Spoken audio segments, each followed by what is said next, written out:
از عشقت گاه دیوانی میکنم یا دخترمو، در شرکت پیاله سازی میکنم و دخترمو.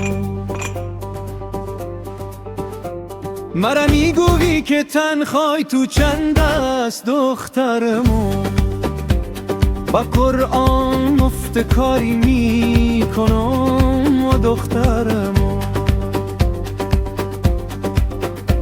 خودت گفته که وعده در بهار است دخترمو، بهار آمد دلم در انتظار